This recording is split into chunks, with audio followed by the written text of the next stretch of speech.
katika mwezi huu wa Ramadhani basi nifikie baadhi ya misikiti kwa ajili ya kufuturu kwa pamoja, na niliwaomba viongozi waweze kunipa listi baadhi ya misikiti ambayo inaweza kukubali ile sadaka. Kuna misikiti mingine inaweza ikakataa kutokana na mazingira jinsi yalivyo. Tunajua sisi ni wanasiasa, kuna siasa inaweza kaingia kwenye udini na vitu vingine, lakini nashukuru Mwenyezi Mungu kwamba kwa umoja wenu mmesema tunasimama na kijana wetu, kwa sababu hii ni sadaka ili iweze kufika kwa waumini. Nashukuruni sana.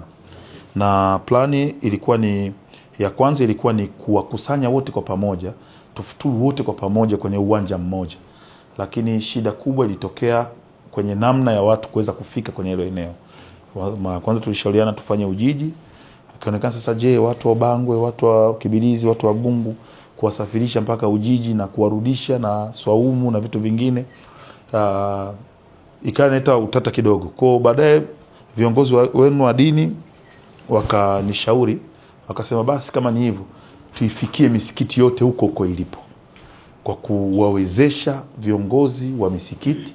Wao ndo watajua kama tunakula miogo na maharage, tunakula viazi, tunafanya nini. Kwa hichi kidogo licho nacho kifikishe kule.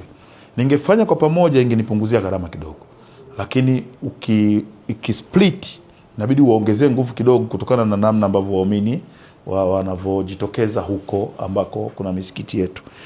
So tumekubaliana kwenye hilo, na ndio maana nimewaita hapa ofisi ya mbunge ili niweze kuwawezesha, and then tukubaliane kwamba ni lini sasa upande labda wa Gungu, Kibilizi, Mwanga, Bangwe tutafanya, na upande wa misikiti ya Ujiji tutafanya, lakini Katubuka, Buhanda Busindi, pamoja na Mwanga na Mwanga Kusini tutafanya lini kwa pamoja, tukikubaliana, ili mimi na mimi niweze kufika.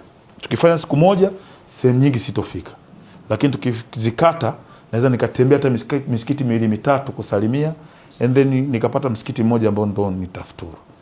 Umeona imekaa hivyo, na kwa pamoja tumekubaliana kwamba kesho tutafanya misikiti yote ya Ujiji. Misikiti yote ya Ujiji ambao viongozi wake wako hapa au wawakilishi wake wako hapa, kesho ndio itakuwa siku hiyo. Kwa mtapata muda wa leo kuwaambia waumini ili kesho waweze kufika. Na kiuhalisia nina zaidi ya sadaka kwenye hiyo misikiti ambayo itakuwa nafuturisha. Mimi ndo najua nitafanya kitu gani pale nitakapofika, pale nitakapopita. Kwa naomba sana muweze kunisaidia kwenye hilo.